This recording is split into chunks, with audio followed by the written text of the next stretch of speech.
All right, good morning, Nigeria. It's 7 a.m. on this beautiful Monday, July 28, 2025, and you're watching Daybreak Live only on Dominion Television, your trusted companion for early morning news, analysis, and inspiration to start your day right. Exactly. I'm Oluwayemi Adelakun, and I'm here with Samson as we take you through all the top stories, headlines, trends, and expert insights to keep you informed, aware, and one step ahead this new week. All right, let's begin with a quick check on the weather for today. For most parts of Nigeria this morning, Lagos will see cloudy skies with light shower by late afternoon. Temperatures hovering around 29 degrees Celsius. In Abuja, expect partly sunny condition with highs of around 30 degrees Celsius and a chance of brief evening rain. And over there in Port Harcourt, it's humid and rainy with moderate thunderstorms likely by mid-morning. So if you are heading out, don't forget your umbrella and a light jacket. Definitely. Coming up this morning, we kick off with Daybreak News, giving you the latest updates from across Nigeria and the world. Then we dive into the newspaper headlines and analysis, breaking down what's making the front pages and why it matters. Yes, that's right. And the big story today, we are spotlighting today something really of importance that affects all of us, the Nigerian doctor strike and the failing health system in Nigeria. Joining us is Dr. Tui Mebawondu, a respected public health expert, to help us unpack the root causes of ongoing medical strike, the government's response, and what this means for average Nigerians trying to gain access to care. Definitely. It's a conversation you don't want to miss. Timely, urgent, and necessary. We'll be asking tough questions, so stay tuned. Yeah. Stay tuned, and later in the hour, we'll take you through Trend Watch, tracking the top current affairs stories shaking up the country, from governance to social movements to stories driving conversations online and, of course, on the street. It's all coming up right here on Daybreak Live, so grab your tea, settle in, and let's get your Monday started the Dominion way. Yes, talking about the Dominion week. Good morning to you. Good morning, Samson. Really nice to be here with you again. Definitely. It's a brand new week, and of course, yes, you look brand new this morning too. Thank you. I could say the same for you as well. All right, we have to talk about something of interest. Over the past week, there was a clip that circulated on social media of police officers trying to gain entry into an apartment, and then you realize the fact that they had a lot to say, especially on social media, saying, why would you gain access to, forcefully gain access to an apartment when even the owner is not there?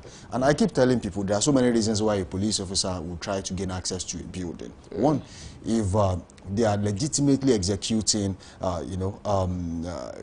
what we call a search warrant. So if there's a search warrant that says, go and search this building, regardless of whether you are there or you are not there, the police will gain access. Yeah. But then people continue to say, oh, no, the person has to be there. Even if you refuse them access to your building, they have every right to come in and say, look, if there is a credible intel that we have to search this building, we have to do it.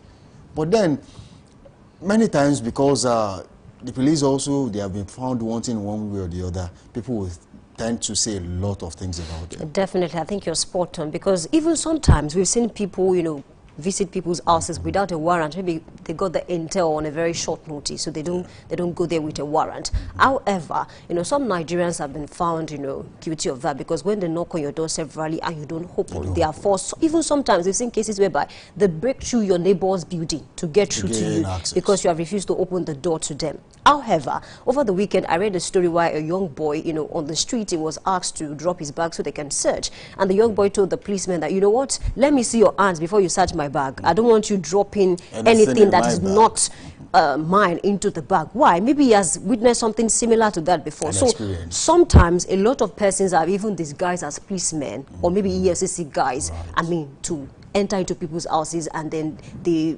collect their luggages and properties and the likes. So however, it is best to say that this law can actually be amended one way or the other. Why do I say that? Because we've seen cases whereby they don't have a warrant, policemen don't have a warrant, and they just barge into your house. Because we've also seen cases whereby properties are being destroyed. The law covers that you can actually barge into the houses of people where you have a strong intel.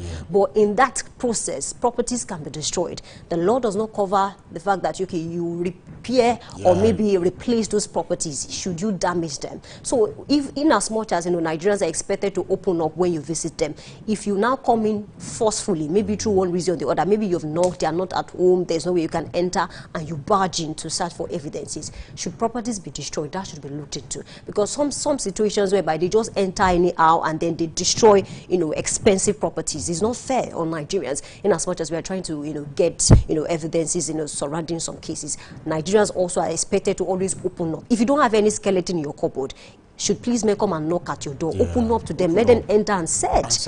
When they search, they'll leave. They'll leave, honestly. That's the way I see this matter. And also to note that this doesn't just happen to an average man in Nigeria. I think a few years ago, under the, was it a few years ago, former governor of Imo State, Rocha Sokorocha, when he was to be arrested by the EFCC, I think over time they had been calling him, they had sent letters, he did not turn up, and then they wanted to arrest him. And then they gained access into his building forcefully. In fact, the POP ceiling was destroyed, the door was destroyed just because they wanted to gain access. So it's not just limited to an average man on the street. These things do happen. If there's a credible intel that a suspect who has been on the run for a long time lives in a particular structure, regardless of if it was built with billions or whatever, the police have to gain access. Because taking one criminal off the streets, saves hundreds or thousands of Nigerians, potential harm that might actually befall them in the long run. But all in all, if we are talking about regulations in the police force, I think there was a time we discussed this, that there are some things that needs to be looked into. Let me cite this as an instance. When Nasata Akpoti-Uduaghan, senator, was suspended, on the floor of the House at the Red Chamber, the law said that the Constitution, they actually said you can suspend a sitting senator, should be reviewed. Because 6 months is too long for a sitting senator to be suspended. So she should be able to represent her people. So oftentimes we overlook the fact that we have done too much amendments to our constitution. We have done too much amendment to the bylaws that we have in this country. Isn't it time that we holistically look into these rules, into this constitution and say, oh, look, let's have a standing rule that guides us. A brand new one. Speaking of constitution, I think the 1999 has been amended over time. And don't forget that there are still loopholes. Yes, the 1979 constitution, majority of that constitution was emptied into 1999. Look at 1979 and compare it to 2025, a lot of things have changed. Nigeria is part of those countries that have refused to move on from certain, archaic practices, because this is 2025.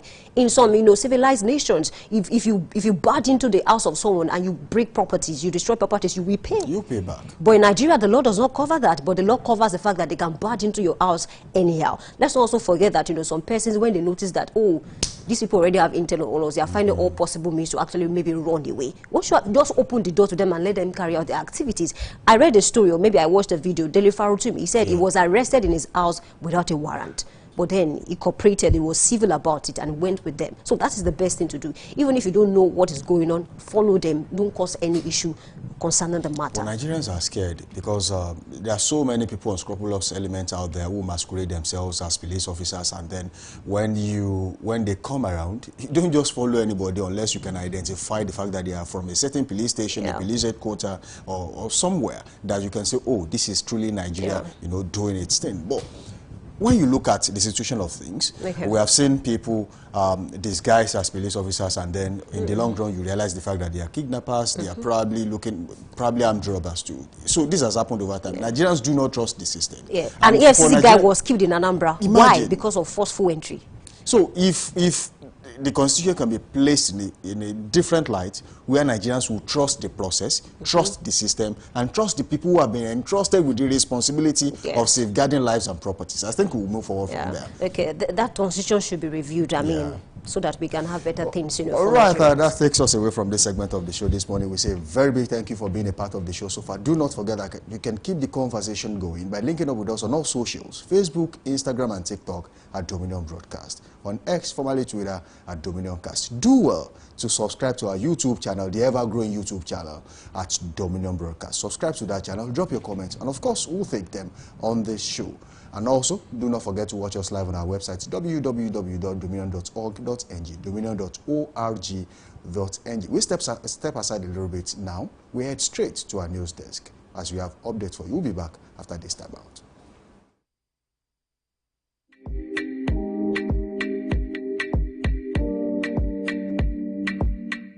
Ever dreamed of creating the next virus series or telling powerful stories on the big screen? This summer, your passion for TV can become a reality. Our TV Practical Summer Class is calling all future scriptwriters, producers, directors, video editors, reporters, news editors, and on-air personalities. Get hands-on training from industry professionals. Learn to shoot with professional cameras, master editing software, and produce your own content from start to finish. This isn't just a class. It's your launch pad. Don't just watch TV. Make it. Enroll now. Spaces are limited. Visit our website on www.dominion.org.ng or call the number 0706 777 9435 0706 777 9435. Dominion Television, your channel of choice.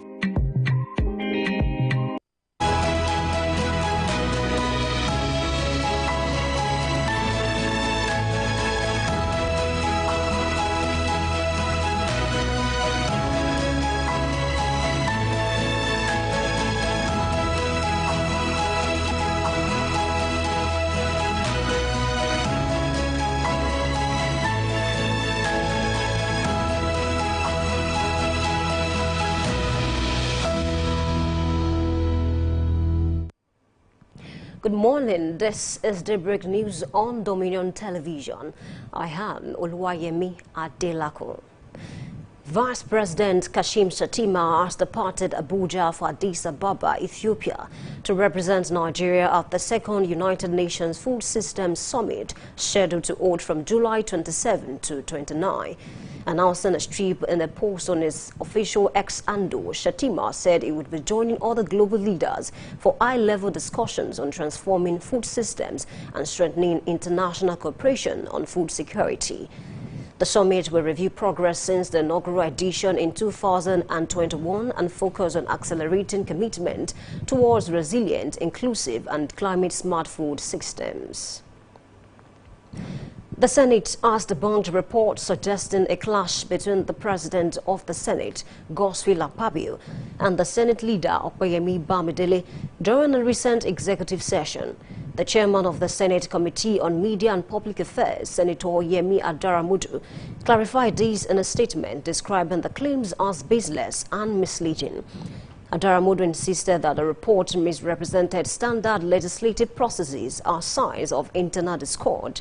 Adaramudu emphasized that the deliberations, whether in plenary or committee sessions, should not be mistaken for personal altercations or signs of division within the Senate leadership. The House of Representatives Committee on Reformatory Institutions has called for the urgent upgrade of infrastructure across Nigeria's correctional centers. Chairman of the committee, Honorable Chinedu Oga, made the call during a courtesy visit to the Minister of Interior, Olubunmi Tunji-Ojo, in Abuja, citing ongoing reforms and the need to align with global standards. He expressed optimism about the reforms currently being implemented in correctional facilities, particularly in addressing overcrowding and poor feeding conditions. He noted that the visit to the minister was part of efforts to enhance legislative oversight and ensure that government policies reflect international best practices. The Federal High Court in Abuja has ruled that the National Youth Service Corps (NYSC) refusal to permit female corps members to wear skirts is unconstitutional and infringes on the right of freedom of religion. Justice Awa Iwa declared that enforcing trousers as the only acceptable uniform for female corps members violates their constitutionally protected right to freedom of religion and human dignity. The cases initially filed separately by former corps members Ogunjobi Blessing and Ayuba Vivian were later consolidated due to their legal similarities and adjudicated together by Justice Yua. While the applicant requested 10 million naira in compensation, the court awarded 500,000 naira each, considering it adequate under the circumstances. The Academic Staff Union of Universities, ASU, has expressed frustration over the prolonged stalemate in its renegotiation with the federal government on key issues affecting university lecturers and the education sector. ASU President Professor Chris Piwuna stated that the union had run out of patience with the government's failure to take concrete action despite years of promises and discussions. Piwuna emphasized that the union's demands are clear and well articulated, citing the 2009 agreement with the government, which outlines crucial matters such as conditions of service, university autonomy, academic freedom, sustainable funding, and earned academic allowances. The ASU president noted that such issues can best be addressed through increased funding and improved remuneration for lecturers, further warning that the government must be prepared to face the consequences of its continued inaction. In business, the Nigeria Customs Service (NCS) has said it is intensifying efforts to modernize its operations through strategic collaboration with the General Administration of Customs of China (GACC), focusing on technology-driven reforms, capacity building, and knowledge exchange.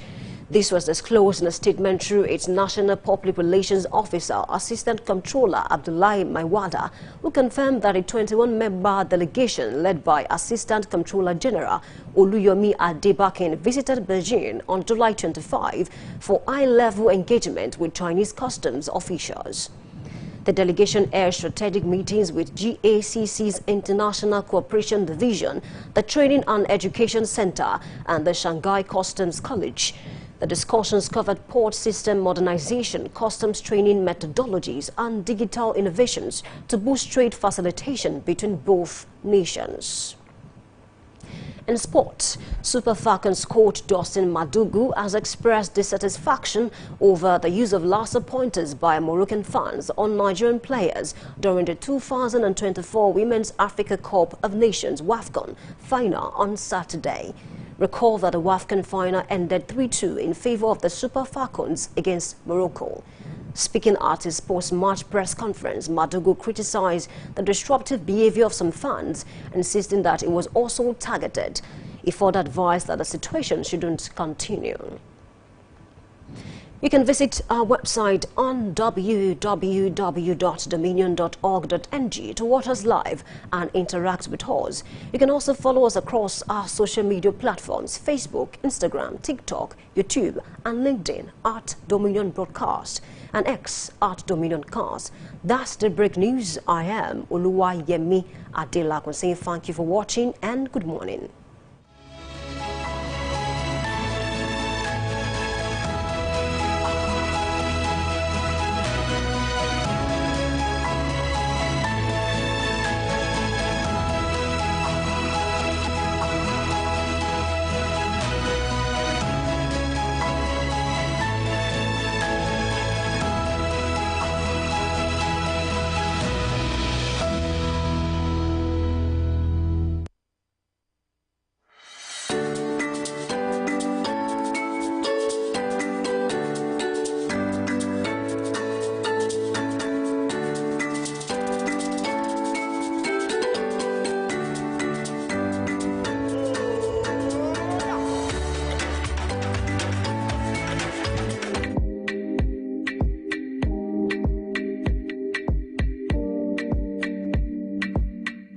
Ever dreamed of creating the next viral series or telling powerful stories on the big screen? This summer, your passion for TV can become a reality. Our TV Practical Summer Class is calling all future scriptwriters, producers, directors, video editors, reporters, news editors, and on-air personalities. Get hands-on training from industry professionals. Learn to shoot with professional cameras, master editing software, and produce your own content from start to finish. This isn't just a class. It's your launch pad. Don't just watch TV. Make it. Enroll now. Spaces are limited. Visit our website on www.dominion.org.ng or call the number 0706 777 9435 0706 777 9435. Dominion Television, your channel of choice.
All right, thank you for staying with us. I welcome you to Headlines Analysis. And this morning I have quite a number of interesting headlines to talk about.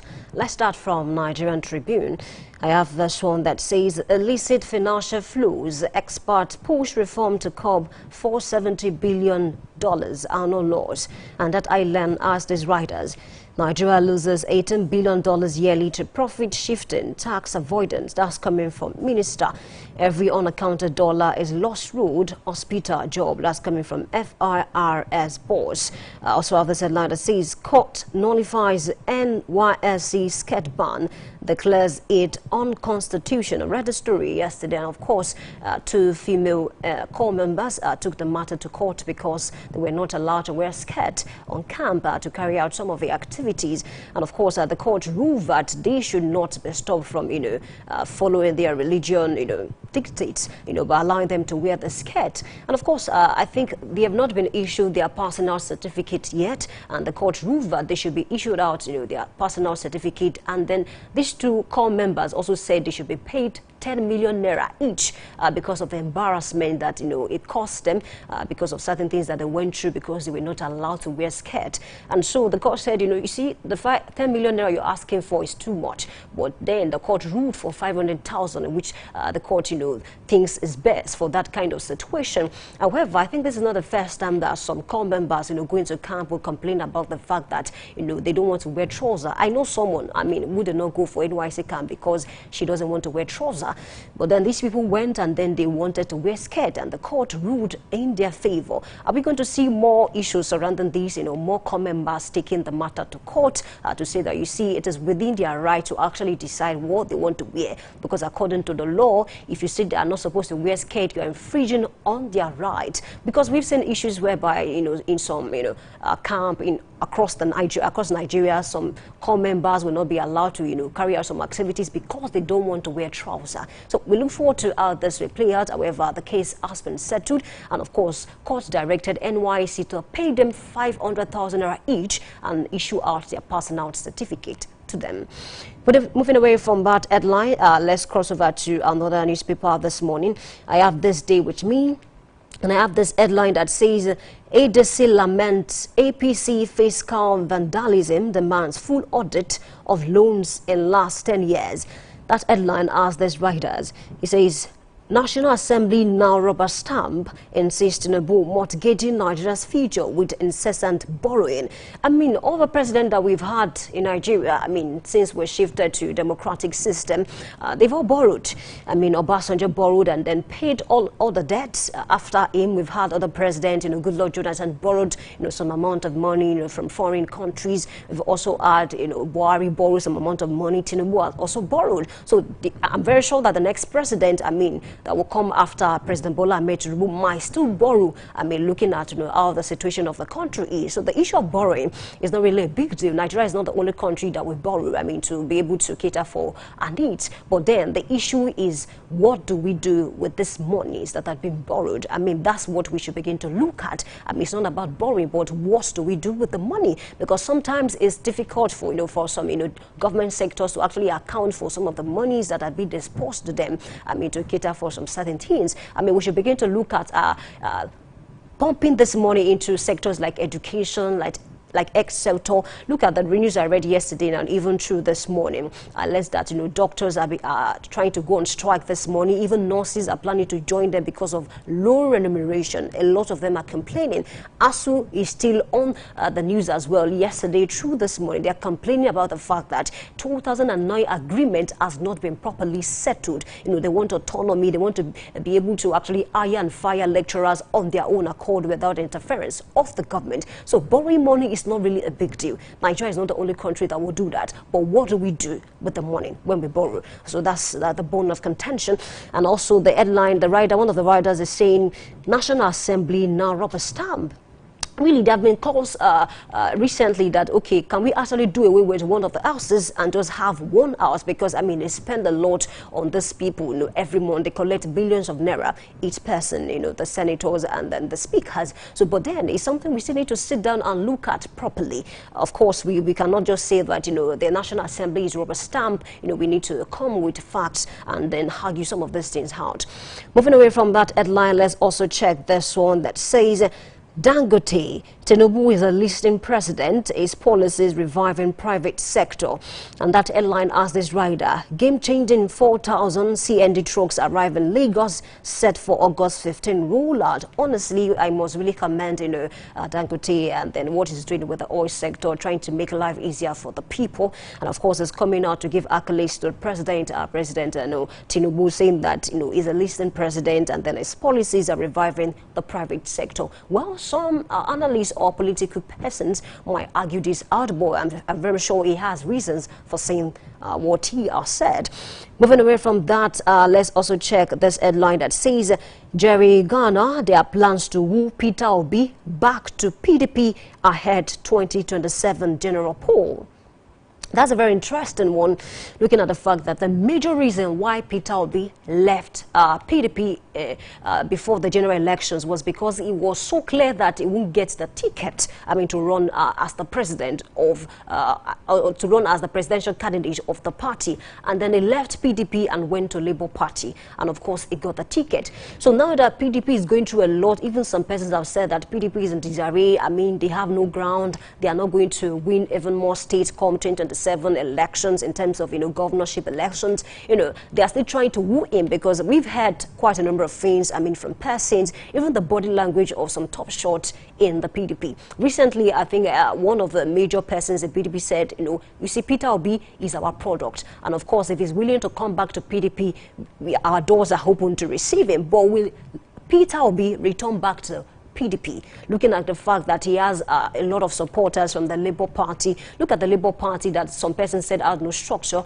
and of course was able to win governorship election, and of course, you know, he was able to garner vote. However, Labour Party is currently in crisis. There are factions in the Labour Party. We have the Nenandi faction, and of course we have the Abure faction, and that's a problem, you know, for Peter Obi, looking at the fact that, you know, these persons or these factions might decide to support different candidates come 2027 should he run under the Labour Party. But of course, PDP might also be, you know, an escape route for him to go back there. Of course, he used to be a member of the PDP, and I'm sure that some persons will support him. However, don't forget that, you know, some of his supporters, because I love to surf the internet, some of his supporters have come out to say, you see, if you leave the Labour Party, we are not going to support you. So the decision, you know, lies with Peter Obi, whether he's going to stay with the Labour Party or jump ship to the PDP that used to be his former party, or maybe contest under the ADC. Don't forget that those that are looking forward to be the presidential candidate of the ADC, you know, there are quite many.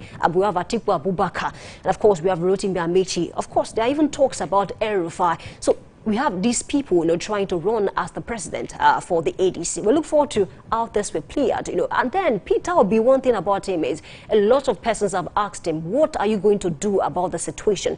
Are you going to contest on the Labour Party or move permanently to ADC? But he said he's not ready to talk about that now. When the time comes, he will definitely talk about that. We look forward to how this will play out in the next few weeks or months, as the case may be. Let's also check another headline, another newspaper this morning. I have with me Vanguard, and of course I have this headline that says, how we overcame Morocco by Super Falcons. And of course, that's coming from the players, and then it's actually a very big one for Nigerians. And of course, we celebrate the players, I mean, for performing well in that final. Moving away from that, let's also check this one that says, $21 billion loan. ADC demands full audit of last 10 years loan. Presidency, NAS, APC, MOM, they have not said anything about that yet. And of course, I trust, I mean, the spokesperson of the president to come out, I mean, soon enough to talk about this, because they want this money, they want the money audited. Because, I mean, look at the amount, $21 billion. Because, I mean, we keep hearing Nigeria borrowed this, Nigeria borrowed that, but sometimes it's difficult, I mean, for the government to account for how this money, you know, it's been spent. And then one thing about democratic system is accountability. In as much much as a lot of things might not, be said to the public, or maybe a lot of persons might not even understand some of these things. But then we need, the government to speak on these things. Okay, this is what the money was used for, and then so that people can actually, follow up on this matter. Moving away from that, let's also check this headline that says, states of the nation with current system, a saint will loot Nigeria. That's serious. That's coming from Anya. I said on this platform, one time that, even a political person, a lecturer at the University of Ibadan, said that if the best president in the world should rule Nigeria as it is now, chances are high that he might fail. Why? Because in as much as, the leaders have their own issues, the system, has a lot of loopholes. If you want to be corrupt, the system can allow you. Why? And then they have reasons to, to talk about the fact that the Constitution, even though it has been amended several times, still has a lot of loophole. Let's not forget that the 1979 Constitution, majority of that Constitution was emptied into the 1999 Constitution. And of course, if you begin to say, okay, the amendment, is ongoing now, people are being called, even the masses are being called to have an input, in the discourse. However, we need to look at a total overhaul of the Constitution. This is 2025. We should begin to think along that line and then do, these things to make sure that things are better, for Nigerians. So he's saying that, with the current system, a saint will loot Nigeria. He might have a point, looking at the fact that, it's not just about the leaders. The leaders have, several things to work on, but then the system must be looked into. Certain things must be worked on, and then it will start from our Constitution, taking out some things and then inserting some things that can make things better for Nigerians. Moving away from that, let's cross over to the paper this morning. I have The Guardian with me. And of course, I have this headline that says, ADC demands audit of Tinubu's 200 trillion naira debt trajectory slams fiscal record. We've spoken about that. Let's cross over to another headline that says, 2023 polls, court dismisses INEC's prayer against prosecuting electoral offenders. That's serious. Let's not forget, I used to talk about the fact that some matters can be settled in court and remain unresolved, in the political scene. So, the court has given its ruling, but will this be followed? We'll look forward to how that will play out. Let's also check this headline that says 2026, Atiku vows to deliver Ekiti governorship to ADC. That's a serious one, looking at the fact that ADC is looking at contesting in some states to test, its power or its strong ground in some certain states before the 2027 general elections. And of course, Atiku is saying that, I'm going to deliver Ekiti to ADC. Let's not forget that, there are strong oppositions in Ekiti as we speak now. ADC coming in, I don't know how he's going to do that, but we look forward to how that will play out. Let's also check this headline that says, Falana condemns renaming of the Lagos street. It's been an issue of serious, complaints online. If you check some posts on X, because I read recently that, there's a street that was named after Charlie Boy, and of course, the street was renamed after Olamide, a popular Nigerian artist. And then I also watched a video where someone was talking about the fact that a DJ was hired in that area to inform people with microphone and say that, you see, this street has been renamed. It's no longer Charlie Boy Street. It is now Olamide Street. And people are asking, what was the motive after this? Some persons have actually related it to ethnic issues, but then we don't want to speculate. there might be better reasons why the government decided to, go in this line and rename some of this popular street in Lagos State. However, I also watched a video of Charlie Boy and the popular content creator online while they were making, they were just making fun of the situation. Why Charlie Boy said that, it appears Nigeria is now better after renaming some of the streets. And you can try to understand what he's trying to say. He's trying to be sarcastic about the matter. Like, renaming these streets, does it really change, anything in Nigeria? However, just like I said, the government might have a better reason, for renaming some of the street. Moving away from that, let's also check this headline that says, enemy suspends planned strike, gives federal government fresh 21-day ultimatum. we've been on this matter for a long time now, and then the strike has been suspended. I just hope that the federal government, we have a heart-to-heart talk with these people, and of course we can put an end to the strike, once and for all, because we don't want situations whereby, the Nigerians are suffering, based on issues like this, because if those people should go on strike, a lot of things might go wrong. Moving away from that, let's also check this headline that says, court nullifies NYSC skirt ban, declares decision unconstitutional, breach of right. We've talked about that, and of course trust Nigerians and trust the youth. We are definitely going to see another issue come up on this issue of skirt ban. Some persons will go to camp and refuse to wear the trouser, majorly because some students or some corps members were given 500,000 naira because of the infringement upon their rights, and then they were, and NYC was asked by the court to issue out their passing out certificate to them, regardless of whether they were able to fulfill all the activities on camp or outside camp because of that. Moving away from the Guardian newspaper, let's check Punch. And of course, I have this headline that says, APC defends UWATDA amidst fierce opposition over INEC ties. Honestly, after it has been pronounced, a lot of controversies surrounding this matter, with the hope that this matter will be sorted, in due time. Also have this headline that says, state on high alert as Adamawa flood death toll rises. It's a sad one, and of course, we do hope that this issue of flood can be curbed, because when it comes to the issue of flood, sometimes it's not about what people can do. Sometimes it's not about what the government can do. It's water. Sometimes it's difficult to control water, but therein lies are laws, and it's something to actually look at. It's pathetic at some point. Over the last 6 months, a lot of persons have died from the issue of flood, and then this can be actually, work done. It can be curbed, to a reasonable extent, so that we can avoid people dying, because of, flood in the country.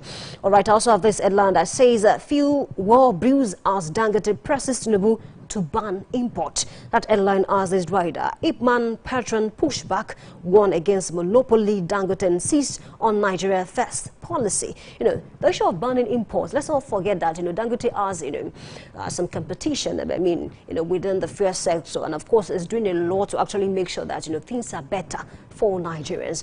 But we look forward to whether, the president will listen to his plea or whether this will stand. Right, this is Alpha. We can go on the headlines this morning. Please stay with us. We'll take a short break, and when we come back, we'll look at the major stories. Please stay with us.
Ever dreamed of creating the next virus series or telling powerful stories on the big screen? This summer, your passion for TV can become a reality. Our TV Practical Summer Class is calling all future scriptwriters, producers, directors, video editors, reporters, news editors, and on-air personalities. Get hands-on training from industry professionals. Learn to shoot with professional cameras, master editing software, and produce your own content from start to finish. This isn't just a class. It's your launch pad. Don't just watch TV, make it. Enroll now. Spaces are limited. Visit our website on www.dominion.org.ng or call the number 0706 777 9435 0706 777 9435. Dominion Television, your channel of choice.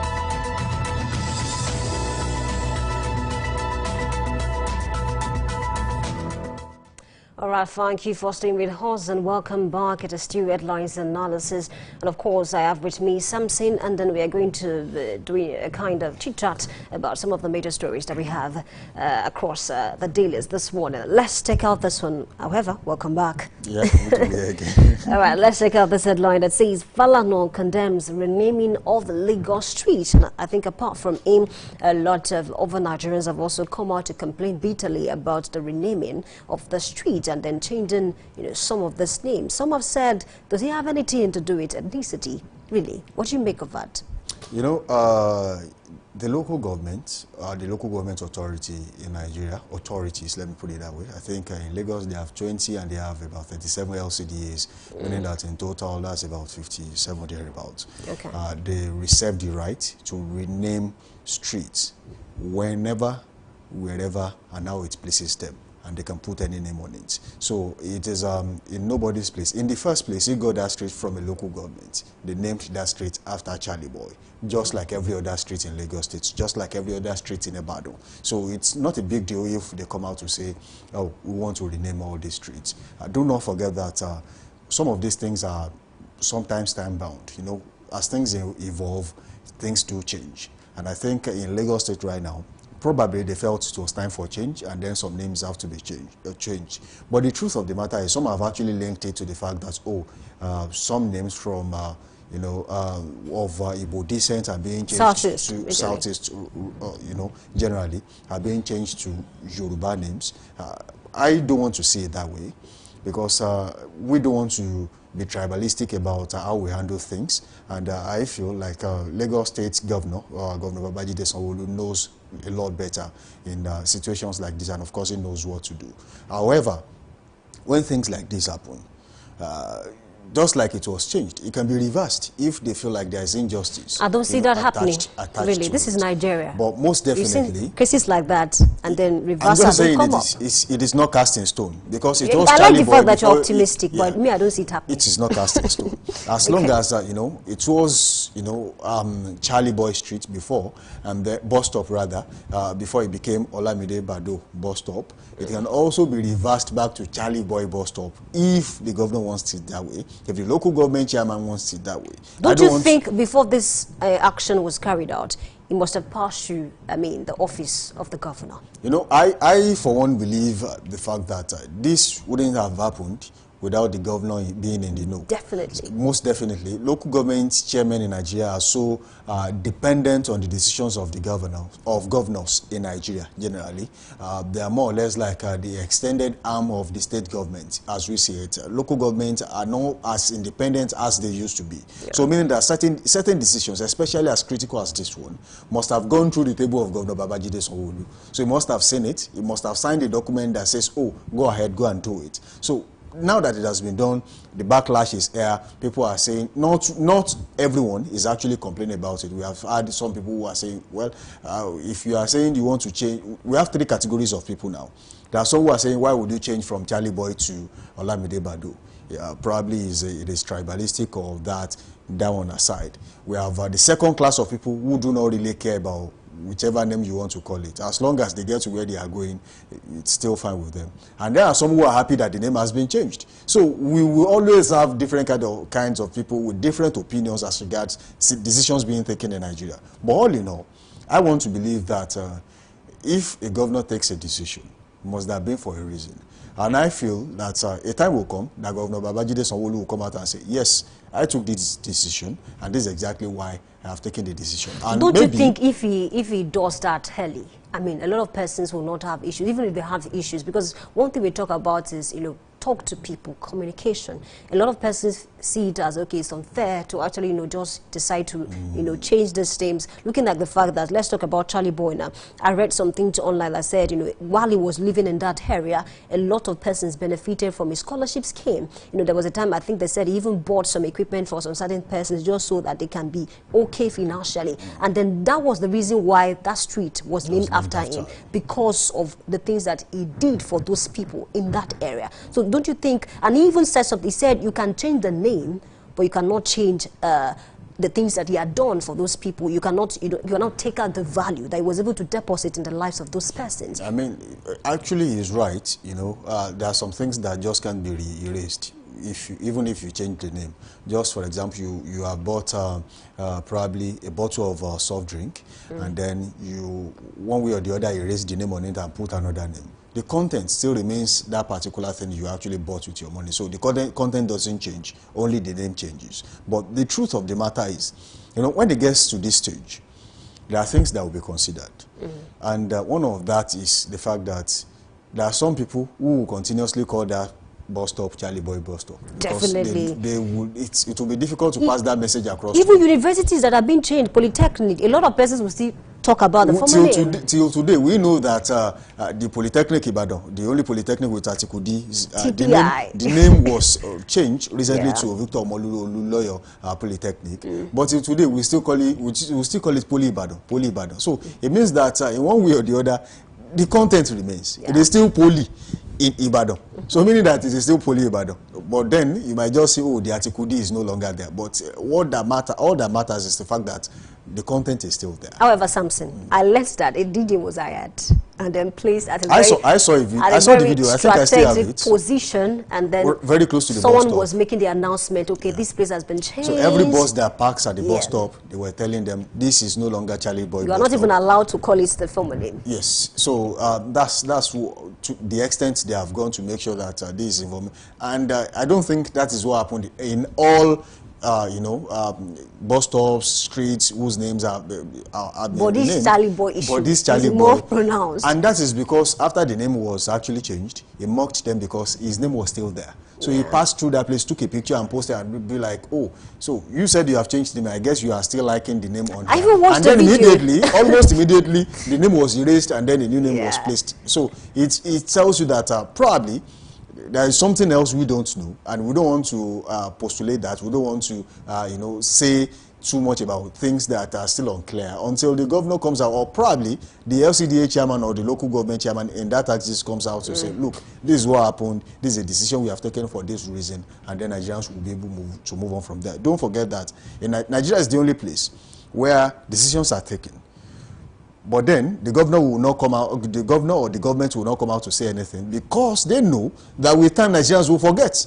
So it has always been like that. So they know that Nigerians do you know the only reason that can make Nigerians come back to talk about this if other streets are changed? I mean, before 2027 elections, and then Nigerians, they are very good with receipts. They know how to set online and then we bring it back. That's why they say if you want to contest for elections in the near future, make sure you have a clean slate. And because we have Nigerians who don't even know anything about journalism, but when it comes to surfing the internet to bring back receipt for evidence, they are excellent. They have A1 in that area. And it's one of the attributes of average Nigerians that I like is that they do not forget, but they forget. One thing they do is they might act like, oh, they no longer remember whatever it is you have done, and then let it slide until you come back and say, oh, I want to do this, I want to do that. Then they will remind you of what you have done in the past. So I like that about them. They do not forget. They do not truly forget, but then they make it look like they are forgotten. So Nigerians they have supernatural powers. Okay, I think it's a good place to leave that headline. We look forward to how that will play out. But will that be reversed? I see a big no to that. Let's see what Let's look at another headline on The Guardian. I have this one that says, ADC demands audit of Tinubu's 200 trillion naira debt trajectory slams fiscal record. Honestly, I think Nigeria is not the only country that loves to borrow. Because we've seen other countries borrow. Even most developed countries that we have currently, there used to be a time that they borrowed money. United States went through several issues. There was the age of depression. There was, crash in the stock market. A lot of things happened. Even UK, they had their own, turbulent moments. So Nigeria as a country used to borrow, and not even under President Tinubu alone. I think Obasanjo was the one who paid off all the debt.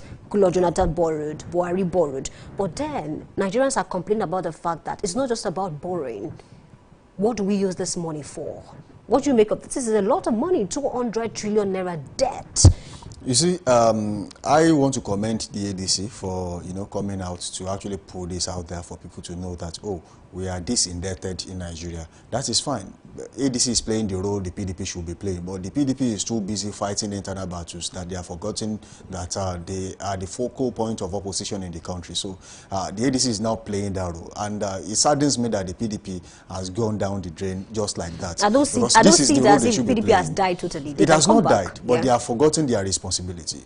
PDP, for me, is still the largest political party in the whole of Africa. Because a party that ruled for 16 years. For 16 good years. And whichever political party, maybe the APC, that wants to probably surpass the PDP, they must at least be able to measure up to what the PDP has done in Nigeria. First, you will have to spend 16 years to say, oh, we have done at least almost equally as the PDP. In terms of national outlook, I don't think anybody's touching PDP in that area. The APC is actually no political doing party like that. So the only thing that is that the APC is getting closer and closer every day. Yes, but then they are also having their fair share of internal crisis. I commend them for the recently conducted Congress where the new national chairman was elected. No crisis whatsoever. They knew what they were looking for. They were organized about it and they got it done. Were you shocked about, the man, the professor? I wasn't shocked because even before that day, he was on that list because he was a potential, party chairman. So if he wasn't going to get that slot,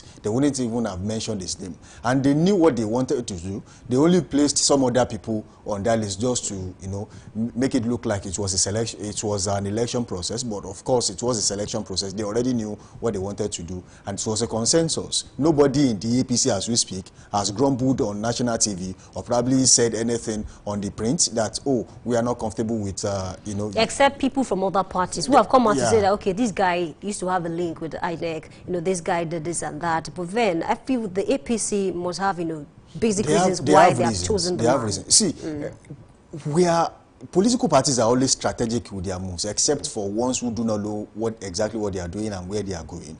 And without leaving what I was saying, the ADC now playing the major opposition in Nigeria, judging by the fact that the experience of people in that political party will make them do it. One, you have Rotimi Amaechi, who has been vocal since, things fell apart in the APC. You have a certain former Senate president in the country, Senator David Mark, in there. You have Rauf Aregbesola, a host of other people. You have Rufai, who has vowed to unseat Tinubu 2027. So people are like that. And we have so many people in that party. And what they will do, one of the things you will do as an opposition is to make sure people see the lapses of the ruling party. And that's exactly what they are doing. I don't see that as lapses anyway, because every country, even the United States of America, they also live on loans. Even the UK, they borrow to fix things. But then, why do countries borrow? That's the question. If the country has borrowed money to fix major issues, just like infrastructure, because one of the things that will bring, a foreign investor to your country is the enabling environment to trade. So if you do not have that, you don't expect them to come. And there was a story that broke, I think that was on Friday, with the Minister of Interior, Olubumitunde Ojo, on the pages of the newspaper. And then we had the news that, oh, Nigerian passport has gained more strength. Now it's 88th position. 88th position. Those are the things you will see if your country is doing, better on the world outlook. Those are the things you will experience. And I, for one, believe that if we continue with this pace, Nigeria will have, better relationship with other countries, because what bilateral agreement brings to your country is that, take for example, you have gone to, let's speak a country, let's say Estonia, for example. You have been to Estonia and then you have said, oh, you have what you want. We also have what you want. Let's sign a deal. We give you this, you give us that. One thing that will do for you is that citizens of those countries will be able to move in and out with little or no stress. So it means that you have secured an arrangement, and then you realize the fact that out of the countries that Nigerians can go without going through stress is Estonia, and you realize right now from 88 they probably will move to 70. So it means that your country has an outlook that people want to see. People want to relate with you because they know that, and one of that is security. If your country is secured, and I feel there used to be a time when we had about 18 or 19 states in the country where, there are hot zones, where kidnappers were operating freely, where bandits were operating freely. But as it stands, We still have insecurity in the country, but to an extent, does insecurity have anything to do with the fact that the government finds it hard to account for the money that is being borrowed? That's the problem. You see, insecurity in the country, especially in Nigeria, has become a business for some people. And when you look at places where they are having, major crisis in terms of insecurity, you realize the fact that, every amount of money is being pumped into those states. Why is it being pumped? What is that money being used for? Oyo State, for example, gets, a huge amount of money, humongous amount of money for security votes. What is that money being used for? That's why, some states that are having, security challenges get more money. So the worse or the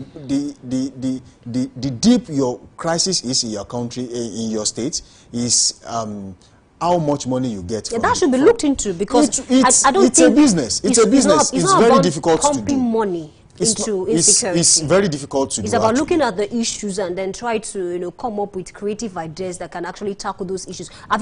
We read it in the news that some persons, just individual people, they were able to actually go into this hideout of this bandits, and they were able to neutralize them. That's why I said it's a business. They don't even have the backing of the government. The problem is that it's in some quarters, it's a deliberate attempt to decimate the government in some places, or maybe make the government or the governor in that state look incompetent, and then when the election comes, they can say, oh, he's very incompetent in terms of security, he's not doing fine, so I am the one that should be here.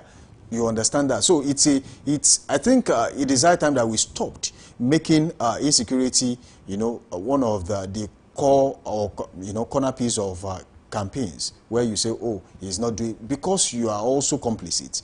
Please do not do this again, because lives and properties are wasted. But then, going back to borrowing, some of the monies being borrowed are going down the drain. It's a drain pipe. They are going into security, and that's a drain pipe. The money will finish, and then you will realize, oh, what exactly have we done with this money? So it's a problem. If we can demonetize insecurity in the country, make sure that there are strategic moves. You don't just put money. Aside from that, I think we have issues with our audit system. Because even apart from the money that we are borrowing, we've seen, state governors find it difficult to actually account for how they spend, their monthly allowance. So even if some certain amount is being pumped into insecurity for each state, how is the money spent? That's the problem. Nobody investigates security votes. Nobody. And even a lot of persons are not interested it has not been in done figures. Before, unless it starts tomorrow. Nobody investigates how security vote is being spent. It's more or less like a bag for the governors. This is your money. So that is it.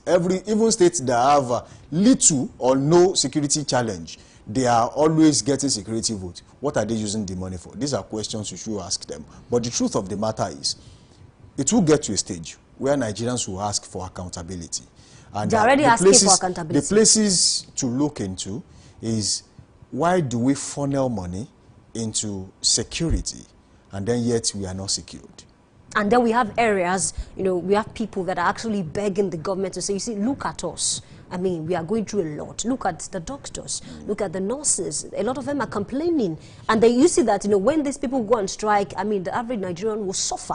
Because we have politicians who decide to go outside of Nigeria, for medical check-up and the likes. So then can we begin to look at other areas, like the health sector, like the education sector? ASU is on the news this morning. They are still complaining about 2009 agreement. Let's also forget that ASU people might also have maybe some of their issues, but then they should talk about this. I don't want to use the word hate. It's beginning to look somehow. 2009 agreement. This is 2025. They are asking for autonomy. Can we have the capacity to iron fire? Can they look at this paying mode, this paying scheme? These are the things that they must sit down and talk about with the government. You see, in the case of ASU and some other sectors where the government is really having issues, especially in the area of funding and how they are paid, and in general, the welfareism of members of staff in that area.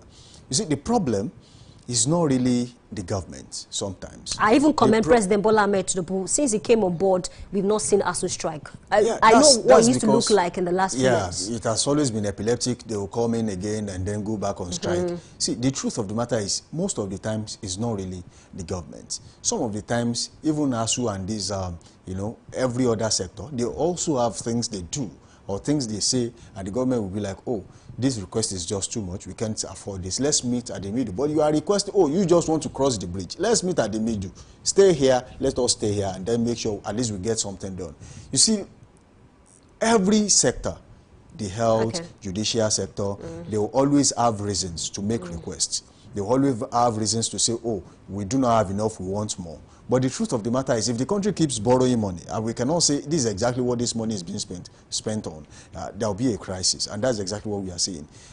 ASUU, they watch the news every morning, and they realize how much money the government has borrowed, and then they know how much they had. Sometimes some Nigerians have complained that it might have something to do with those who are representing the sectors. Because why do you keep having meetings with the government, and then in the next few months you still come back and complain? Yeah, now it boils down to interest. You know, some people, they are meant to be representatives, and then when they get there, they represent themselves rather than the people. So it's a challenge that we have to fix. And then this also has a lot to, if I say this now, people who actually vote their representatives, especially when we talk about ASUU, NOLGE, whichever association. So make sure you vote the right set of people. And how do you know them?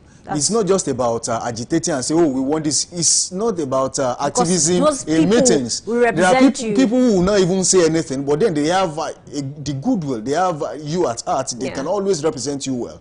But then they prefer to vote activists. And when you vote an activist and they say, look, this is, if you talk when you are eating, you don't have table manners. That's what they say in the Nigerian political landscape. So when they get there, when they get to the table, they don't actually talk because they were busy eating. But when they get outside, then they are no longer eating. That's why the next few months they'll come back and say want to go on strike. So it's I think it's a very serious issue, and it's something to look at. I mean, where we are trying to elect people into those very serious positions. And of course, just like I said, the president, I commend him for what he's doing. We've not seen strike in the last 2 years. And of course, I just hope we can meet with them and then they can have a closure on this matter. And of course, we will appreciate you all for joining this segment. Thank you so much.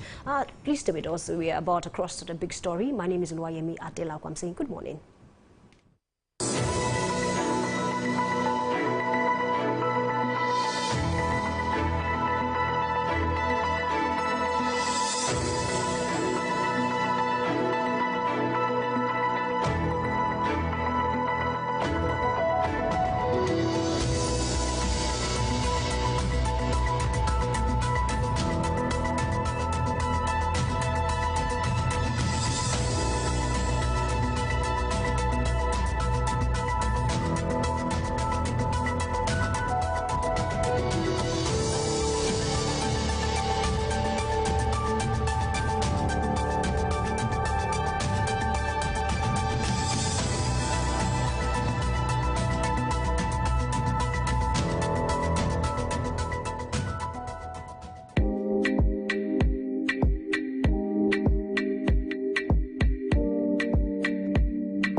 Ever dreamed of creating the next viral series or telling powerful stories on the big screen? This summer, your passion for TV can become a reality. Our TV Practical Summer Class is calling all future scriptwriters, producers, directors, video editors, reporters, news editors, and on-air personalities. Get hands-on training from industry professionals. Learn to shoot with professional cameras, master editing software, and produce your own content from start to finish. This isn't just a class. It's your launch pad. Don't just watch TV. Make it. Enroll now. Spaces are limited. Visit our website on www.dominion.org.ng or call the number 0706 777 9435 0706 777 9435. Dominion Television, your channel of choice.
All right, welcome to The Big Story on Daybreak Live, where we dissect the headlines and connect the dots behind Nigeria's most pressing issues. Today, we turn the spotlight on a sector meant to preserve lives, but is ironically on life support.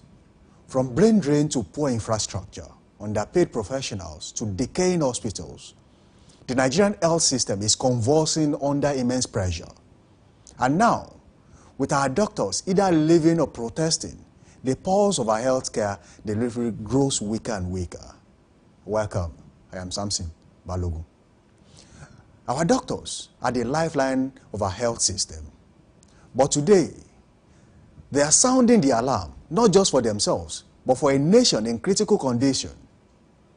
As the health sector suffers chronic underfunding, poor working conditions, and a mass exodus of trained professionals, we must ask, how did they get here? And what is the way out? On this episode of The Big Story, we delve into anatomy of the crisis, the stroke crippling Nigerian doctors, and the ailing state of the healthcare system in a country where medical tourism thrives for the elites, while the average citizen is left to faith.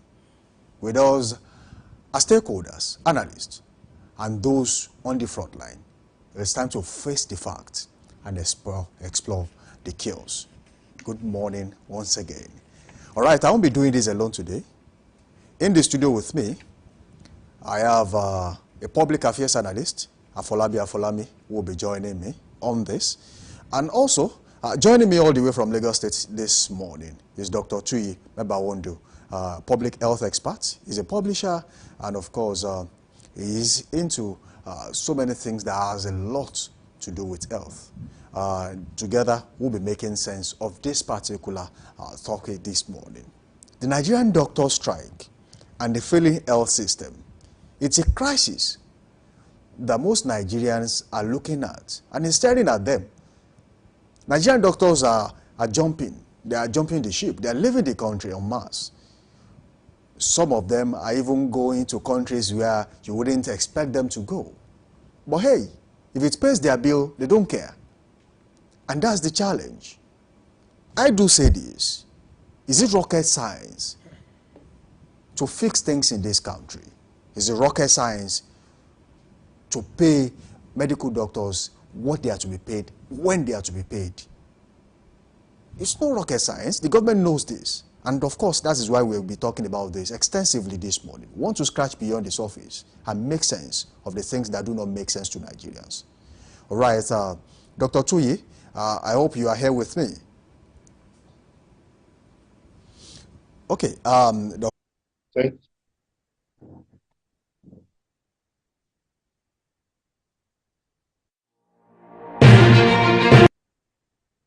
Crisis in Nigeria health sector. That's a very big question that you've asked there.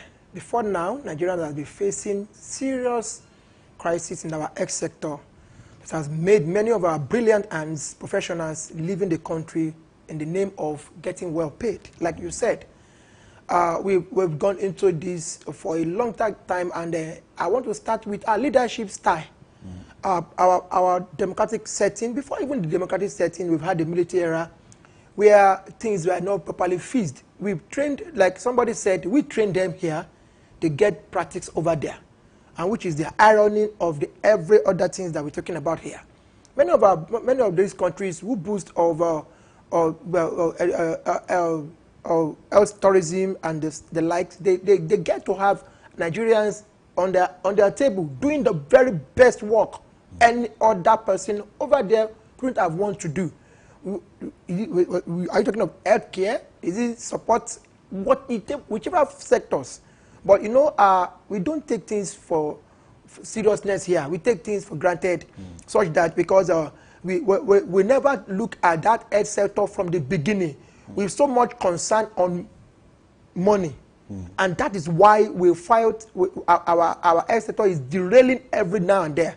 So many times we graduated medical students from the tertiary institutions, even from technical institutions.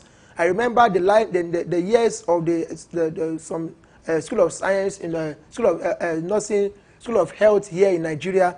I was at a particular one in 2000 and 2003, and they were graduating thousands of these medical science students, you know, and you will wonder if this one pump into the society the kind of job, the kind of support, the kind of facility we'll get for the health sector. To the health sector.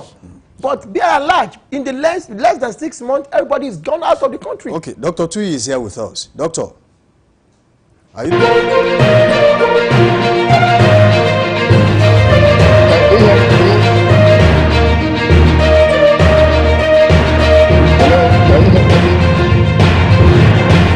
Can you hear me? I can hear you. This current condition to the Nigerian health sector. Very disastrous. Very, very.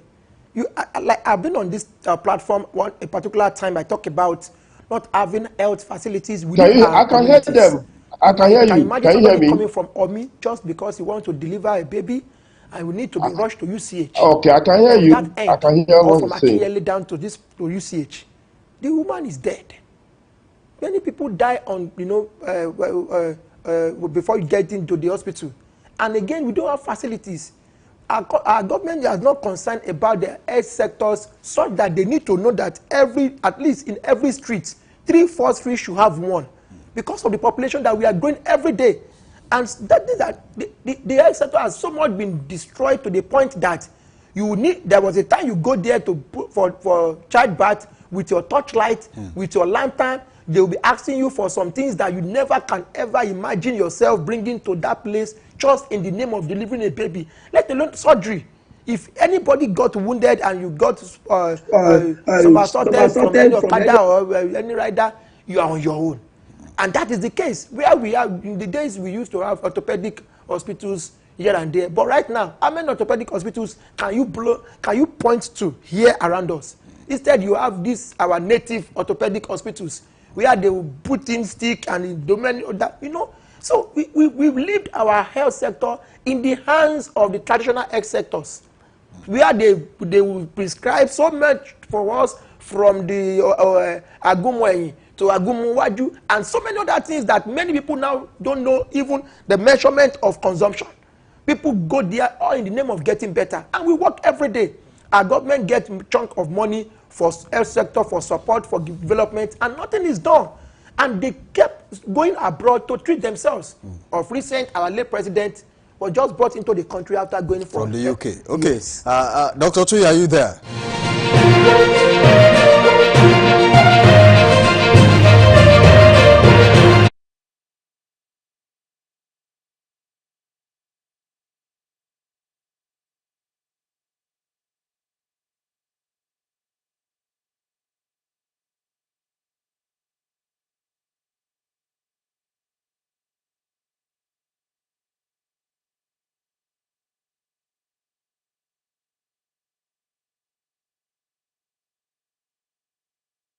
Healthcare began to deteriorate. As government funding dropped and mismanagement increased, even basic treatment became unreliable. Patients with complex conditions lost faith in the local system. And as of now, medical pilgrimage is thriving. Nigerians are leaving the country even for nearby African countries to get treatment. Some travel out of the country just to treat malaria. Isn't that funny? Dr. Tui, how did we get here? Now, first and foremost, let's agree that there has been a chronic underfunding of health system. If you are talking about health system, you are talking about infrastructure, okay, and then you are talking about human resources for health, and you are talking about the payment or compensation mechanism, and even the chance of those doctors or health workers as it is to advance their career. Now, if you look at the funding, Nigeria promised in the year 2000 to commit 15% of their budget to healthcare. The best we have done is 5%. So compare 15% and 5%. Compare that to Rwanda, who does more than 15%. Compare that to Lesotho and South Africa, who are doing far more than 15%. So, one, we are not committed to develop the health system. I'm talking about both at the central and subnational government. None of these states, none of the local government, none of the or even federal that is doing even 10% or 7.5% to health. So in reality, if you don't put money to health, how do you build the teaching hospital? How do you improve infrastructure? How do you improve other governance in health? Secondly, there's politics of health. Now, I have said it over and over. The first challenge, the first problem health policy is having is health politics. Health politics is actually eroding the capability, the issue of health. Let me give you an example. You will see a constant demarketing of our healthcare system. Now, when you see your leader who is sick, and then you find him in London, you find him in Germany, you find him in UAE, taking treatment, he's telling everybody in the country that, look, my health system is not reliable. Not that health system is not reliable, but it's that singular act. He's saying, telling everybody that health system is not reliable. Imagine if President Tinubu attends UCH or come to University of Lagos Medical College to have his check and treatment. That would be a multiplier for that institution. So if you go to that, those underfunding is clearly there. Now, why are doctors leaving? Now, the first thing is that it's not just about salary. Career advancement is important. I want to be a doctor. I don't want to just stay in an hospital and see my patient dying when I know I can even do far more. Secondly, I have children that I also want to grow up in an environment where they will not be kidnapped or taken away. So security is a bedrock in this regard. So the chronic underfunding, and in addition, we're not training doctors enough. All in all, Nigeria produces about 3,000 doctors annually. What are you going to do with 3,000 doctors? Okay, 3,000 doctors maximum annually. Out of this, some will actually drain to other professions in Nigeria. The rest will leave. In fact, even those that are trained are not properly employed. I can tell you authoritatively that there are doctors who finish training and cannot be adopted, taken into housemanship. Why? You still need connection. You still need to speak to this person. What do you think that one will do? Would the parents be waiting at home for that doctor, for that their young daughter or their young son who's now a doctor to be looking for a political connection to get ordinary housemanship placement? Even the one we are not utilizing them well. So what is then left is for that person to say, what can I do next? I'll look for a job outside. It is complex, it's multivariate. Then in reality, the health-seeking behavior of the people is a challenge in another way. Now, when the colonial people were coming, they brought three things mainly. They brought free education, they brought free religion, they brought free health. Now, there's no more free education because right now you have to pay to get education. Even religion itself, you have to pay to tithe and all those things. But people want to get health free. Okay, and then the National Health Insurance Scheme that's supposed to provide funds for all of us is doing like 7% enrollment. So fund, and even governance, political will to make something change. You cannot do research. There's no funding for research institutions. You have to contend with multiple strikes of the universities. So what exactly do you want the doctors to do? Government enter into agreement, which they violate with impunity, and then what other instrument do they don't have in their hand to fight? Either they go on strike or they vote with their feet by going out of the country. These are some of the issues that are affecting. Dr. Tui, now let me ask you this question for the sake of people who are just joining us on this show. The show is The Big Story right here on Dominion. I want to quickly ask you, if at this time, what is the reality in our general hospitals today in terms of equipment, beds, and access to drugs? Are you there, doctor? Can you hear me? I can.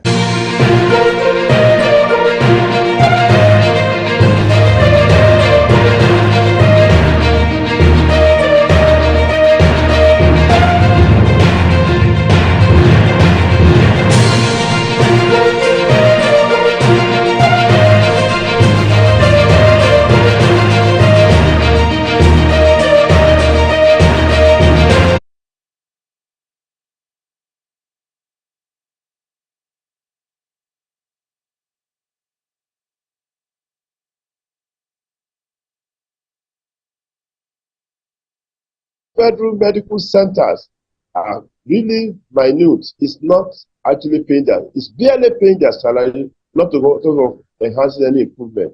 Then, secondly, they have a cap, the kind of charges they can do. The national health insurance system that's supposed to be able to be a means of giving funds to them is enrolling very few people. And they have this funny list, the HMOs have this funny list of what you can pay, what they can pay for. That's very interesting. Of course, people that don't have a salary, they don't have means of paying for health system. What do you think? So that is feeding into the quality of service you get at the public health institutions. So now, when you now get there, to even get fuel to run your generator is a problem, because there's that NEPA, whatever you call them, whether it's an electricity distribution company or a co-electricity distribution company, they are not giving you light. The time they give you light, they come with a bill that runs into millions, and then they tell you that they are doing business. Are those hospitals not also doing business? Look at USAID, for instance. For many, many months, there was no light, and all of us were calm about it. So what do you want those doctors to do? So we're not discussing our issues. It's not just about those doctors there, it's also about what we have done to those public health institutions. Who is now, not Dr. Tui, let me ask you this. Some say doctors, Nigerian doctors too, are also complicit in this situation. Take, for example, a doctor like you who works with a particular public health center, maybe you say, for example, you work with UCH, and also you are a consultant for about 6, 7, 8, 9, 10 hospitals, and you do not have time to do your job at UCH. They say this is also one of the reasons why we are having decay in the health system. Is that true? The health system and human resources management, the health system is very, very clear. You see, there are allocation of work to different cadres, and those works are done. There are measurements, there are metrics for measuring the work you are doing or whether you deserve the salary you are being paid. Recently, we're considering introducing performance-based compensation, even to the health system. So that couldn't have been true. If that is really happening, it's happening for the minute portion of the health workers. They have to stay there and do their work. You need to actually see the patient load that they have to deal with. Now, if you are talking about all these places abroad, okay, they see few number of patients, and because they don't want overwork, and work overload is one of the things that is adding a lot of stress to doctors in public institutions. So, and then the other thing is that now I don't know whether the law has been prescribed. There was a time when Babangida signed into law what we call a extramural practice for medical doctors. After they might have left their workplace, they can choose to run facilities. They can choose to use their services. But if you are living in a country where you have just about 30,000 doctors attending to 205 million or 210 million people, as the case may be, of course, the doctors will be needed in many places. But it doesn't take the fact away that the schedule of work in their primary place of assignment. I had worked with the public hospitals in Lagos for 21 years before I left. I'm doing basically consulting work in terms of public health now. I have worked, and I know what it means to work in those places. My last posting, of course, was in a children's hospital where I had worked for more than 10 years before leaving. I know what it means. I know people that are waiting for you and the work you have to do. There's no way you can run away from those things, honestly. You will do the work, you still leave and start to find extra money to make your living of your life. So now, if those things happen, it can be the result of the decay in the government hospital. First, let's face it, no facilities, no water, no light, equipment are scarce and in between. There's overload, overwork for those doctors. They have to see, hundreds of patients within a space of how many hours, so, and then the same thing applies to laboratory, same thing applies to pharmacists and the nurses. So, what do you expect to happen in that case? First of all, before you can start talking about that kind of thing, you have to ask yourself, how many doctors do you have to attend to those number of people in first instance? That's it. Okay.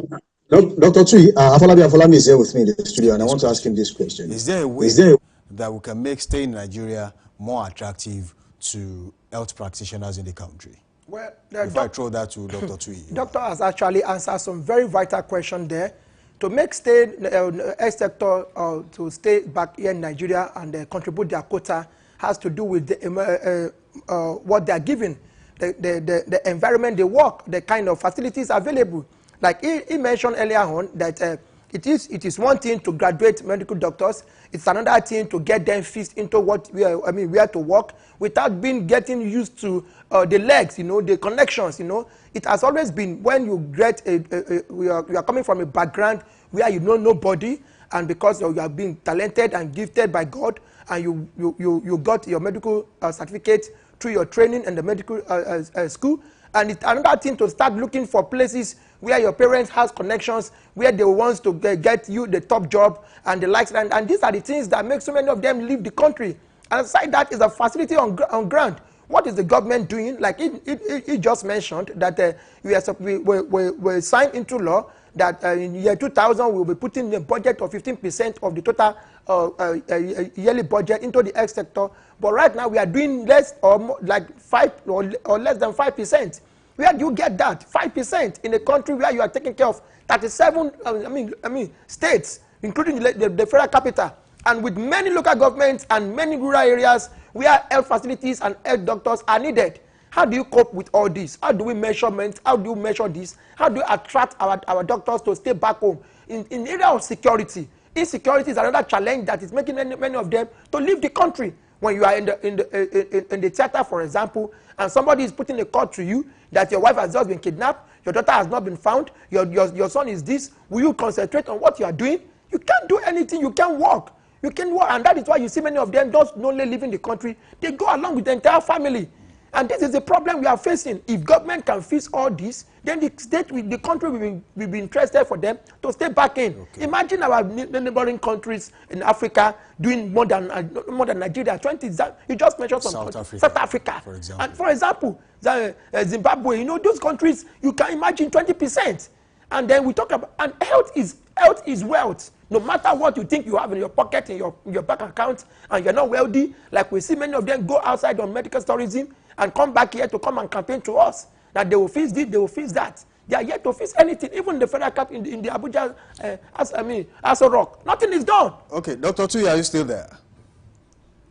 All right. Yeah, I'm here. Can you hear me? All right. Yes, let me ask you this question. To meet up with global best practices. And of course, put an end to the rot in the health sector. Is public-private partnership the way out?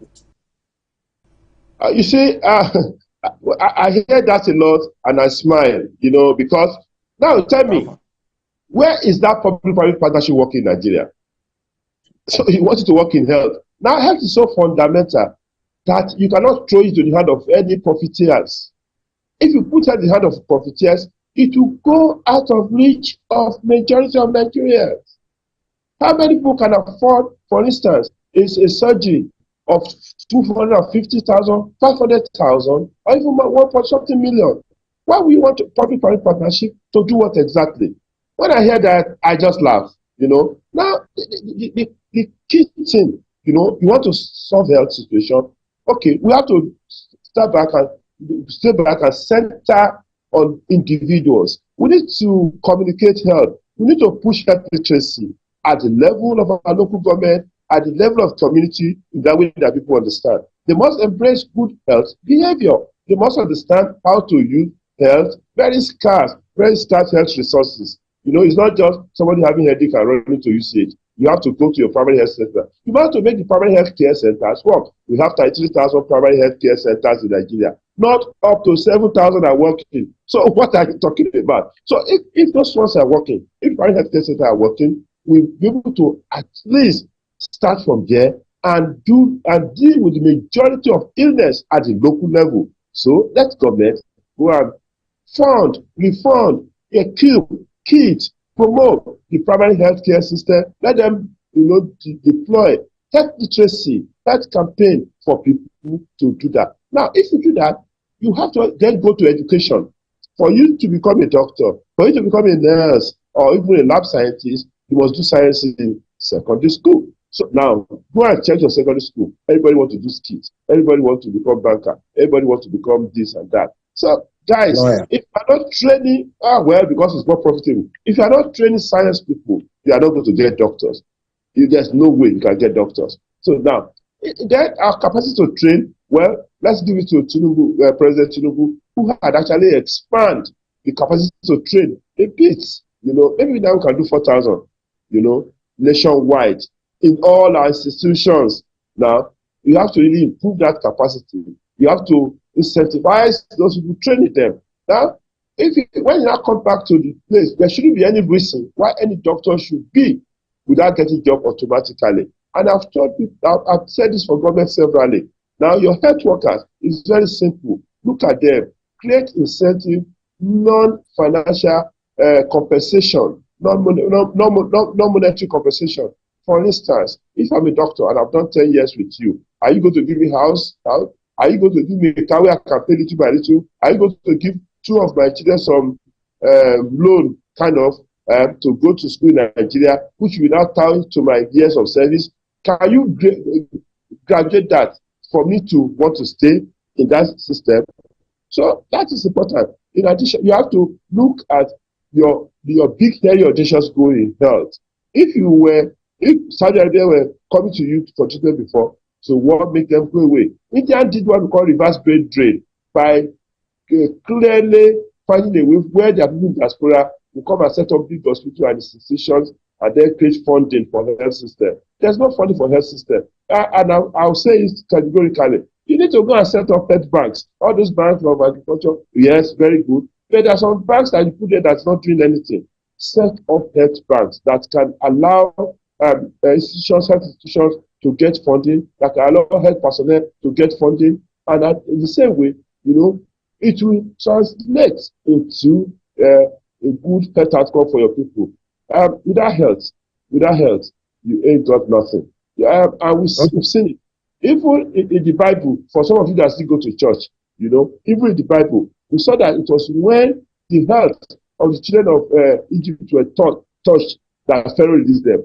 Health is so fundamental to even your spiritual development. So why? Because some people can feel that they can get any help they want elsewhere because they have cut out so many resources. Will not throw the rest of us under the bus? That's the question. All right, Dr. Tui, let me ask you this question. As someone who is in the system that knows the in and out of the current roles we have in the health sector in the country. Now, what immediate key policy intervention do you think the government of the day should adopt to nip this in the bud before it becomes more problem for the people of Nigeria? Well, maybe 3 or try to 3 things. Work on your primary health care centers. Make them functional. 2, deploy a lot of health literacy, health education, health communication, that people will know that when I have headache or when I'm feeling dizzy, it's not an attack from enemy. I am probably having either high blood pressure or shedding of blood or whatever. You know, people will know that, you see, when they woke up at night and start talking irrationally, it's not because somebody attacked them in the dream. You need to be able to communicate health properly. That's the cheapest. That's a low-hanging fruit. Why are we not doing it? We saw a lot of billboards talking about alcohol, talking about beer, talking about all sorts of, immorality. Billboards, big billboards. Which of them is talking about health?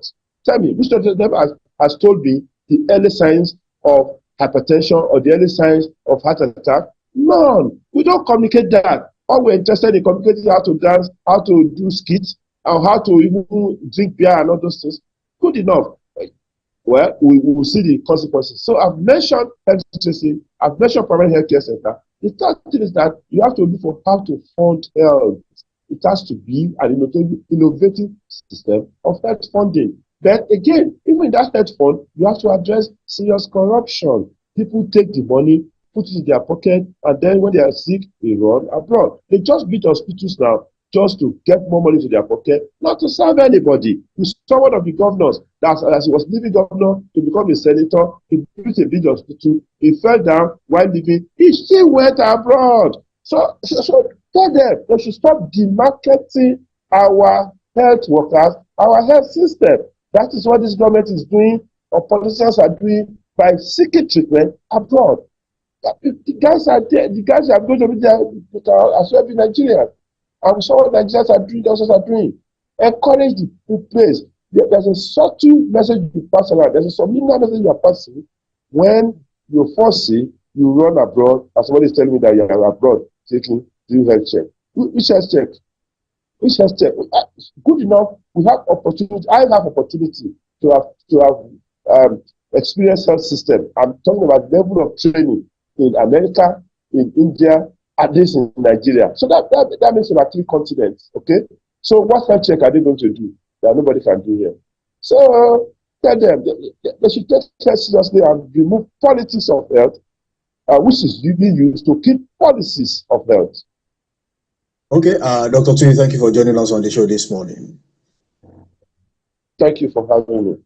We appreciate you being here, and of course we do hope that next time we call you, you'll be here to answer critical questions. Why not? Right. All right. Thank you for being here. Dr. Tui Mebawondu is a public health expert, and of course is a publisher, and that he has been and shed more light on some things that has more than the average Nigerians this morning. Of course, I have with me here in the studio Afolabi and Folami, with whom we have made sense of major issues in the country. But then, let me ask you very quickly before we go, under 1 minute, in 30 seconds.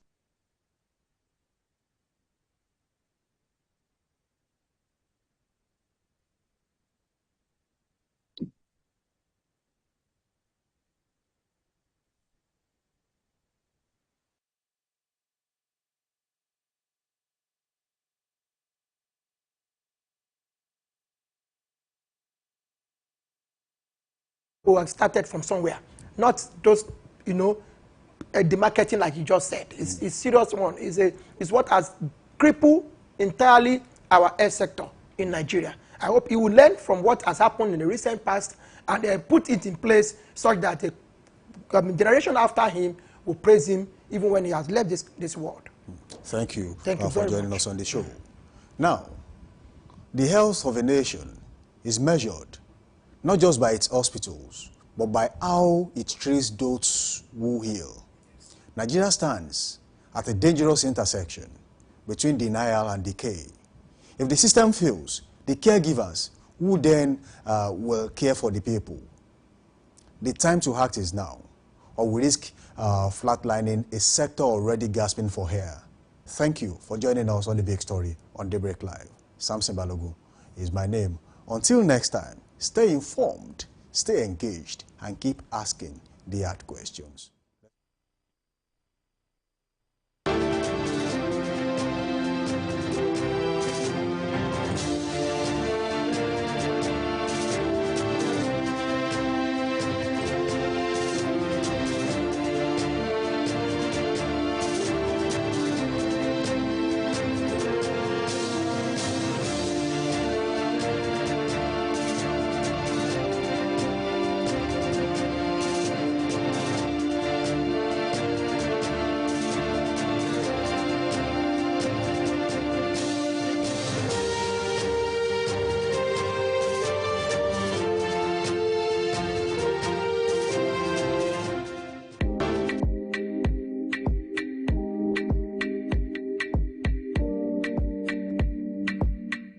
Ever dreamed of creating the next viral series or telling powerful stories on the big screen? This summer, your passion for TV can become a reality. Our TV Practical Summer Class is calling all future scriptwriters, producers, directors, video editors, reporters, news editors, and on-air personalities. Get hands-on training from industry professionals. Learn to shoot with professional cameras, master editing software, and produce your own content from start to finish. This isn't just a class. Plus. It's your launch pad. Don't just watch TV. Make it. Enroll now. Spaces are limited. Visit our website on www.dominion.org.ng or call the number 0706 777 9435 0706 777 9435. Dominion Television, your channel of choice. All right, welcome back from that short break. The show is still Daybreak Live right here on Dominion Television, your channel of choice, where inspiration meets entertainment. Don't forget you can keep the conversation going by linking up with us on all social media platforms, Facebook, Instagram, and TikTok at Dominion Broadcast. And of course on YouTube, subscribe to that channel, the ever-growing channel right here in the city of Ibadan, of course, Nigeria. Drop your comment there. We'll definitely take them. You can also watch us live on our website, www.dominion.org.ng, dominion.org.ng. Now we go straight to Trend Watch this morning. I still have Yemi Adelako here. Together we'll make a sense of what's here. You know, there's an interesting topic you talk about. Exactly. So let me read some of the story. It says court offers NYSC to allow skirt for female car members, award 500,000 each in compensation to 2 car members. The Federal High Court in Abuja declared the National Youth Service Corps NYSC refusal to allow female car members wear skirt as unconstitutional and a violation of their fundamental human rights. Well, I think while I read the story, I think this is not the first time, you know, that some persons will come online to even complain about the fact that they want to wear skirts, you know, compared to trouser. So I'll just start by saying, you know, Karma said religion is the opium of the masses. And then I think by that, opium is a very hard drug, and then it has the capacity to insult, and then it can be addictive. Exactly. However, I think they are within their rights to take the matter to court to say, you see, we want to wear skirt. And then they even quoted a Bible verse, Deuteronomy 22:5, to say that, you know, they are not supposed to wear anything that pertains to a man, and then they are so vocal about it that the court was able to rule in their favor. And apart from that, they also requested for 10 million naira each. Why? Because they feel they were embarrassed on the fact that, you know, I'm talking about, you know, members of the NYSC, they were embarrassed, and in that case they demanded for 10 million naira each. However, the court ruled that NYSC should pay them 500,000 naira each because of the infringement on their right. And of course, I think the court also said that their personal certificate must be issued out to them because it was delayed, you know, based on this issue. And I think that was why they took the matter to court. Well, you see, the truth of the matter is, I always say this, and sometimes it might not go down well with some people, and I do say that whatever it is they want to destroy in Nigeria, that they want to make look bad somehow, they will attach religion to it. I mean, there are some things we should look beyond when we are talking about this. Have they stopped drills at the NYSC camps? I don't think so. Because if they have not, I don't think you can do that with long skirts. But then, you know, everyone is within their rights to do some things the way they want to do it, especially in the country Nigeria. As long as the Constitution gives you the liberty and the free room to do it, well, you are free. But then consider it that if these drills are going on, if you want to march, would you be able to do it with long skirts? If you want to, you know, climb the ropes, crawl under, you know, all these things, would you be able to do it? But then, regardless of the situation, I think this is more or less like liberation for every other person who have suffered, you know, this kind of what we'll now call injustice in the hands of the NYSC recently. And then, for me, I think going forward, people will now know their rights. They know, oh, this, I can always do this. But then, we should also look into the area of some people hiding under that fact to dress indecently. Exactly. Some people are abusing the fact that they allow skirt now, so I can make my skirt as short as possible. There's a comment, I don't want to read out the way the person typed it. Let's say that this will give, you know, some persons, certain persons, I mean, now, the capacity to dress the fear I have for religion in the country is that, you know, once you have ended one, another one will start. Yeah. Take, for example, there's a comment here that says, so waiting Babalawo children go come where? Now to open body down, you see. That's traditionalist. Traditionalist. So what will they do? So will they come with Ashogun to NYSC camp because you have allowed, you know, some things? See, the truth of the matter is, we should always respect the status quo wherever we find ourselves. These are challenging times in the history of the country, actually, because recently, we had issues with there can be no Muslim tickets, and then see, it is just too much. Nigerians should look beyond religion, ethnicity, and of course, constitution review is going on. I mean, it's something to look at. I mean, this particular rule, should it be amended, should it be looked into? Because I tell you, Nigerians, they know how to abuse opportunities. Apart from these 2 ladies that came out, I'm very sure there will be other people that will come out. The fact that they even went to court, it shows that maybe they are lawyers, or they have parents who are lawyers, to say that we want to take this matter to court. Because I've seen people complain bitterly. I know someone who didn't go for NYSC because she doesn't want to wear trousers. I'm very sure that person is not aware of the fact that, you know, she can actually wear skirt, I mean, in camp to do all of these things. So I just feel like, I mean, it's their choice. I mean, the court has ruled in their favor, and I'm very sure that NYC, I mean, will follow that, because, I mean, they have to follow that, and looking at the fact that it's within their right to actually say we don't want to wear trousers. Okay, very quickly, let's take that comment that we saw there, and then we'll round off on the show this morning. See, the truth about this is we'll always have issues like this, but then the engineer Tina says, have they stopped the drills? I think that's what I was saying the other time. Or is it skirts one would use to climb ropes or crawl under them? I mean, she's just curious. I have another comment here that's coming from Ezeko Eziri. The person says, it's paramilitary. Have you seen a female soldier wear skirt camo? When in Rome, behave like the Romans. No, the Romans. This is just adding comedy. Some rhymes there, but then I think the person has a point, because I mean, soldiers, I mean, even while in camp, you see a lot of female soldiers, and then some of them are even they're even more firm than even the men. It's a trend now. Before you know it, they will ask, oh, as a woman in the military, I should be able to wear skirts. And then before you know it, it will graduate. As a female in the DSS, I should be able to wear skirt, and then even the police women too, they will say, they are already doing that. Some of them are doing that already. So, well, we sure hope that this will not turn to things that will never be able to end. Let's not abuse opportunities. All right, that brings us to the end of the show this morning. We say very thank you for joining us on today's edition of Daybreak Live on Dominion Television, your channel of choice, where inspiration meets entertainment. It is time to go. Our time is fast spent, but I will leave you with this. According to Mahatma Gandhi, the future depends on what you do today. So whatever it is you are doing or investing your time in, today being a Monday, you have to do it wisely. Samson Balogun is my name. Until tomorrow, stay being good out there, stay being safe. Bye for now. All right, thank you for being a part of the show this morning. Do well to join us tomorrow sometime 7 a.m. to 9 a.m. And of course, we have a lot of things to talk about on the program. Before I go on, to tell you that consistency produces result. Whatever you do, make sure that you're consistent with it. My name is Oluwayemi Adela, and I'm saying good morning.